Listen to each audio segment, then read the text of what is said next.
देखो ये वाला जो क्वेश्चन है ना, वो मैंने आज तक कभी किसी बच्चे के बुक में देखा ही नहीं, ना ही अपनी बुक में देखा था इस तरह का क्वेश्चन। तो इस बात के लिए इस क्वेश्चन की तारीफ़ करनी बनती है कि ये आपको सोचने के लिए फोर्स करता है। So hello learners, welcome to the white board. मैं हूं सागर सक्षम और इस वीडियो में भी मैं आपको बीपीएससी टीआरई 3 के 6 to 8 वाले पेपर के मैथ्स के क्वेश्चन का सॉल्यूशन बताने वाला हूं। और ये मैथ्स का जो क्वेश्चन है बहुत ही इंटरेस्टिंग है। अब मैंने पहले ही बता दिया कि इस तरह का क्वेश्चन मैंने कभी किसी बुक में नहीं देखा था। जो 1 to 12 वाले बुक होते हैं ना, उस तरह की बुक की बात कर रहा हूँ, कंपटीशन वाले बुक की नहीं। तो नहीं देखा था। तो इसको सॉल्व करने का कोई प्रॉपर तरीका नहीं है, जिसको जिस तरीके से समझ में आ जाए उस तरीके से कर सकता है। क्वेश्चन क्या है मैं पढ़ के बताता हूँ। पहले किसी संख्या को 3 से विभाजित करने पर शेष 1 बचता है और उसका जो भागफल आता है उस भागफल को 2 से विभाजित करने पर भी शेष 1 ही बचता है। तो यदि संख्या को 6 से विभाजित किया जाए तो शेष क्या बचेगा, ये हमसे पूछा जा रहा है। तो अब देखो, सबसे पहले तो 3 से विभाजित करने पे अगर शेष 1 बच रहा है तो इसका मतलब वो संख्या क्या क्या हो सकती है। मैं कैसे सॉल्व करूँ, जैसे भी सॉल्व करूँ आप बस समझो। 3 से विभाजित करने पे शेष 1 4 में बच सकता है, 7 में, 10 में, 13 में, 13 के बाद ये क्या होगा 16 में, 19 में और फिर 22 में। तो ये वो सारी संख्याएं हैं जिसे 3 से जब विभाजित करते हैं तो शेष जो होता है वो 1 बच जाता है। ठीक, अब आते हैं भागफल पे कि जब इसका मतलब 3 से विभाजित करने पे कुछ ना कुछ भागफल तो आएगा ना।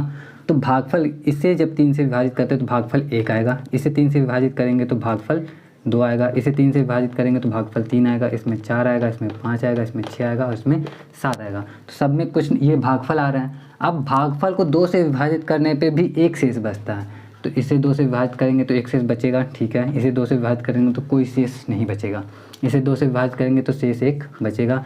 यानी कि जितने भी इवन ऑड वाले हैं उन सबको 2 से विभाजित करने पे शेष हमारा 1 बचेगा। यानी कि अब हमें 6 से जो विभाजित करना है तो शेष क्या बचेगा, वो सारे उन पे सिर्फ लागू होगा जिसके भागफल को 2 से विभाजित करने पे शेष हमारा 1 बचा था। तो अब हमारे पास 4 है, 10 है, 16 है और 22 है। इसको हम 6 से विभाजित करके देखेंगे कि शेष क्या बचता है। तो 4 को हम 6 से विभाजित करने की कोशिश करेंगे तो हमारा विभाजन हो नहीं पाएगा अच्छे से। शेष वाला विभाजन, दशमलव में तो कुछ ना कुछ आ ही जाएगा, लेकिन शेष वाला विभाजन हो नहीं पाएगा। तो शेष हमारा क्या बचा, 4 बचा।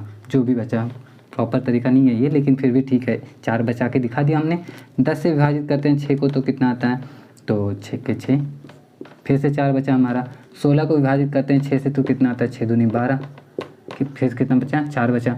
तो 4 बचा, यानी कि हर कंडीशन में हम देख रहे हैं 6 से विभाजित करने पे 4 बचा। तो इस क्वेश्चन का जो राइट आंसर होगा वो 4 हो जाएगा।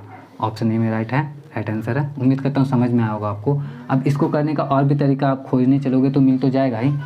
मैंने खोजने की कोशिश नहीं किया, हो गया ऐसे ही डायरेक्टली। तो ठीक है, आज की वीडियो के लिए इतना ही रखते हैं। और अगर कर देना ऐसे ही और भी मैथमेटिक्स से रिलेटेड क्वेश्चन के सॉल्यूशन के लिए, सिर्फ मतलब ये तो अभी मैं बीपीएससी का सारा क्वेश्चन डेली अपलोड कर रहा हूँ ना, लेकिन यूजुअली मैं क्लास 10th के, 12th के, 11th के जब बुक से क्वेश्चन अपलोड क्या करता था। काफ़ी टाइम से किया नहीं है लेकिन कर देता हूँ कभी कभी। तो इस तरह के क्वेश्चंस के लिए भी आप चैनल को सब्सक्राइब कर सकते हो अगर इंटरेस्ट हो मैथमेटिक्स में। तो मैं मिलता हूँ आपसे नेक्स्ट वीडियो में। जय हिंद।